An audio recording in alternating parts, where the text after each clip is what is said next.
नमस्कार. वाचन वेड, कविता वाचन. अनेक माणसांना ना हा प्रश्न असतो की कवितेत काय असतं. पण माझ्या मनात हा प्रश्न कधी आला नाही, कारण मला वाटतं कवितेत सगळं काही असतं. आपल्याला जे आवडतं ना तेही कवितेत असतं, आणि त्याहीपेक्षा आपल्याला जे आवडत नाही ते सुद्धा सगळं कवितेत असतं. सगळं कवितेत असतं, पण ते समजून घेण्यासाठी फक्त एक संवेदनशील मन हवं असतं. कवितेत काय असतं हा जसा अनेकांना प्रश्न असतो ना, तसाच काहींच्या मनात हाही प्रश्न असतो की कविता का वाचायच्या किंवा कुणी वाचलेल्या कविता का ऐकायच्या. तर याचं उत्तर अगदी सोपं आहे. निर्भेळ आनंदासाठी. निर्भेळ आनंदासाठी कविता वाचाव्यात किंवा कुणी वाचलेल्या छान अशा कविता ऐकायच्या. कारण काय होतं माहिती आहे का, जेव्हा एखादी कविता आपण वाचतो किंवा एखादी कविता ऐकतो तेव्हा ती समजली तर आनंद मिळतोच. म्हणजे त्यात जे काही असतं त्या अनेक गोष्टींची आपण रिलेट करतो आणि आनंद मिळतो.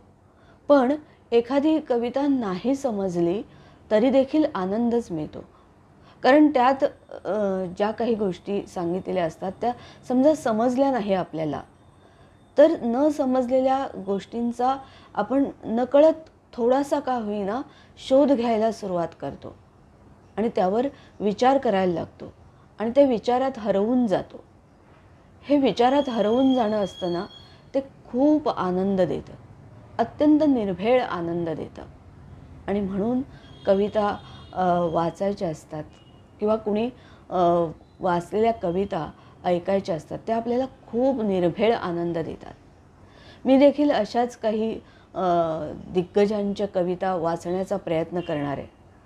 कवितेत काय असतं या नावाने मी काही कविता, अनेक प्रसिद्ध कवींच्या कविता वाचण्याचा प्रयत्न करणार आहे.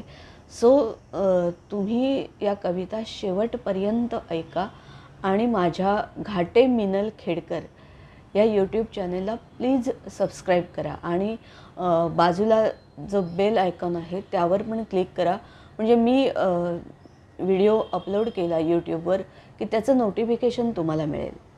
आणि कविता लाईक करा, त्याच्यावर कमेंट करा आणि सर्वात महत्त्वाचं म्हणजे माझ्या व्हिडिओची लिंक आपल्या मित्रमैत्रिणींमध्ये शेअर करा.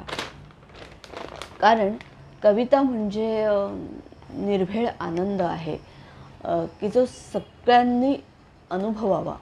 कविता म्हणजे निर्भेळ आनंद. आणि म्हणून या माझ्या यूट्यूबची लिंक आपल्या मित्रमैत्रिणींमध्ये शेअर करा.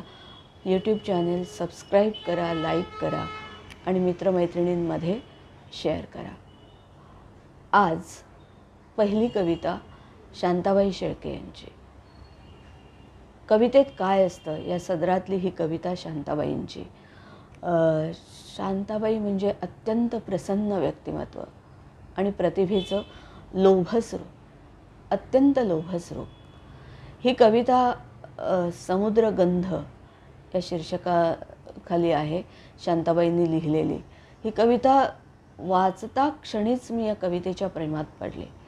खूप सुंदर कविता आहे. आणि ही कविता म्हणजे जसं शांताबाईंचं प्रसन्न व्यक्तिमत्व, लोभस प्रतिभेचं रूप असं जे मी म्हटलं, तशीच त्यांची कविता देखील. त्यांची कोणतीही कविता आपल्याला अत्यंत मनभरून आनंद देते, मग तो कवितेचा विषय काहीही असो. या कवितेचं नाव आहे समुद्रगंध.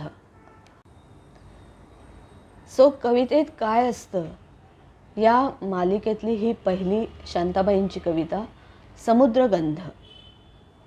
निळा निळा समुद्र आणि बेट पाचुचे मध्ये, निळा निळा समुद्र आणि बेट पाचुचे मध्ये, तिथेच मी, तिथेच मी, मनात कोणी सेवदे. निळा निळा समुद्र आणि बेट पाचुचे मध्ये, निळा निळा समुद्र आणि बेट पाचुचे मध्ये, तिथेच मी, तिथेच मी, मनात कोणी सेवदे. उभा समोर वृद्ध माड हालवीत झावळी, जळात गाई अप्सरा उदास धून सावळी. निळी निळी सुरेल लाट रत्न चूर सांडतो, फुटून फेस मोकळा नवीन साज मांडतो. निळी निळी सुरेल लाट रत्न चूर सांडतो, फुटून फेस मोकळा नवीन साज मांडतो. नभावरी मनाहुनी विचित्र रंग पेटती, नभावरी मनाहुनी विचित्र रंग पेटती. नसा नसात आर्द्रसे समुद्र गंध दाटती. पुराण शिंपल्यामधून गाजतीच ये पुन्हा, पुराण शिंपल्यामधून गाजतीच येत पुन्हा. तळात खोल जागल्या अनंत जन्मीच्या खुणा. रीतेच हात राहिले, रीतेच हात राहिले स्मृती किती कवेचुनी. निळा निळा समुद्र गूढ मिटून जाय लोचन. रीतेच हात राहिले स्मृती किती कवेचुनी. निळा निळा समुद्र गूढ मिटून जाय लोचन. समुद्रगंध, शांताबाई शेळके.